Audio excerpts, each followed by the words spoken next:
colindatul, de fapt, luat așa în mare, colindatul promovat de toate tipurile de colindători, inclusiv și de cel mixt, despre care... Колядование, в том числе и группа смешанного типа, про которую мы не говорим. В эту группу входят и женщины, и мужчины. Сохранилось во всей республике. Колядующие используют разнообразную деятельность. Дети из всех регионов очень активны, и взрослые в смешанных группах такие же. Реже встречаем группы молодых людей. Не знаю по какой причине. Это осталось с тех времен, когда колядование запрещали и строго проверяли в школе и сельских советах. Всем было стыдно колядовать. Говорили, что нечего кушать, ходят и просят. То есть колядование сравнивали с попрошайничеством.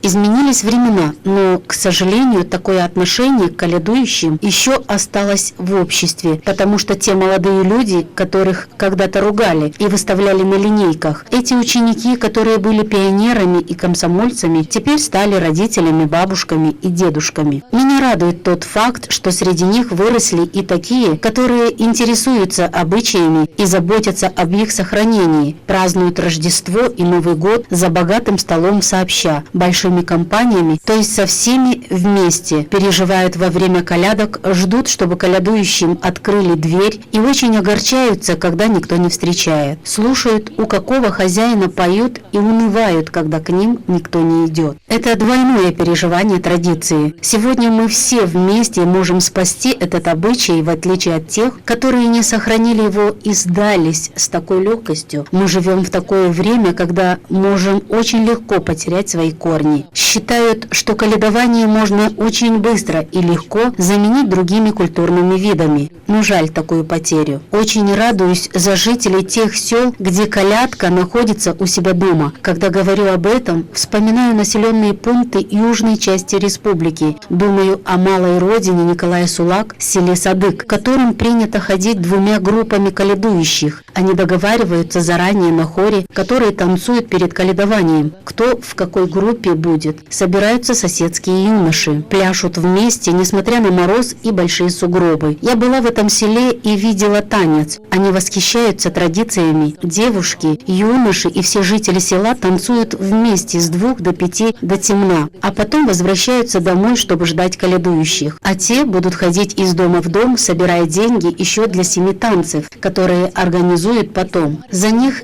и надо впоследствии заплатить из этих леев. Мне очень понравилось, что 2 группы колядующих меняются местами. Одна группа шла колядовать в верхнюю часть села, другая в нижнюю и наоборот. То есть существует связь и договоренность среди односельчан. И всем все ясно. Эту традицию переняли от старых людей. Советская тоталитарная система хотела исключить все остальные идеологии, ведь колядующие – это особое миропонимание, подлинный местный дух традиционной культуры. Советская власть делала все, чтобы в те села, где были размещены церкви, не приезжали посланцы из Москвы. Добрые люди многое делали для этого, но наши местные стали враждевать из-за болезненной идеологии. Они же полезли на церкви и выкинули кресты на землю. Тракторами давили их на перекрестках. Вот эти поступки очень опасны для нашего общества, ведь они могут привести к тому, что все озлобятся. Сегодня через колядование возвращаемся к обычаям, которые сохранились спустя века.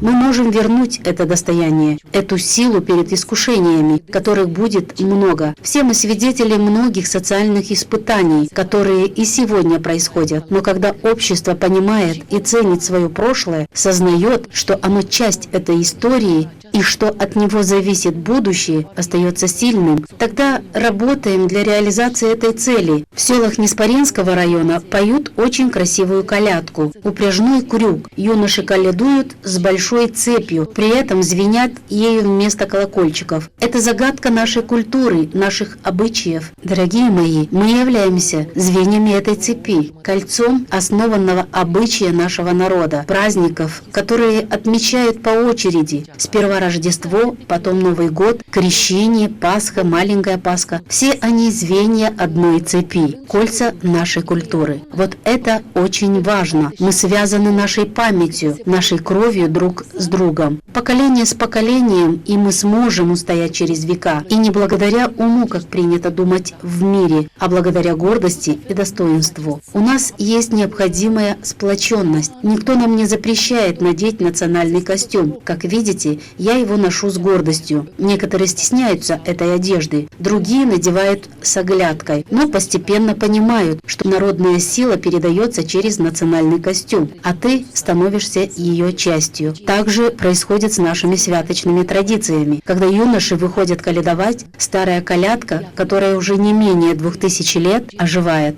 Молодые люди поют тебе ее возле окна. Сила тех лет возвращается, и как будто вновь с нами предки колядуют в это время года. Колядование мужской группой в Республике Молдова и Румынии внесено в список культурного наследия человечества ЮНЕСКО. Международное сообщество заявило: мы признаем это богатство и поддерживаем вас, чтобы вы смогли передать его через века своим правнукам. Это означает, что мы достойны показать себя другим людям. Ведь колядки тем людям, которые ждут тебя возле окна, когда поют пожелания лучшего в этом году, помогают поверить, что хозяева дома смогут пройти через все препятствия и социальные потрясения. Поэтому колядование продолжается. Международное общество нас поддерживает. Все остальное зависит от нас. Мы подтверждаем, что колядка необходима для каждого из нас, для каждого села, так же, как 200-300 лет назад, когда считали, что необходимо ходить колядовать в каждый дом. Не дай бог, юноши обойдут какой-то дом. Хозяева его очень обижались, потому что считалось, в доме, в котором не колядовали, целый год не будет вести. Огромный успех занесения этой традиции в список ЮНЕСКО. Это было достигнуто благодаря сотрудничеству с Румынией. Для сведения, в прошлом году в Баку на саммите Международного комитета все присутствующие страны проголосовали единогласно за это предложение. И знаете почему? Потому что очень хорошо была подготовлена программа, с которой выступили группа из Румынии. Ребята имеют большой опыт. Они успели записать и Дойну, и другое, ведь румынская культура очень разнообразна. Ни Республика Молдова без Румынии, ни Румыния без Молдовы не смогли бы доказать миру, какой богатый и интересный этот обычай колядования мужской группой. Мы разрабатываем и другие культурные проекты совместно с Румынией. Молдавская колядка сохранила множество деталей своей сестры из восточной части Румынии, хотя и отличается от Мура-Муреша. Было бы неплохо и дальше продолжить такое сотрудничество с Румынией и организовывать фестивали, изредка переходя на ту сторону прута. Și să facem și niște festivaluri comune și să mai trecem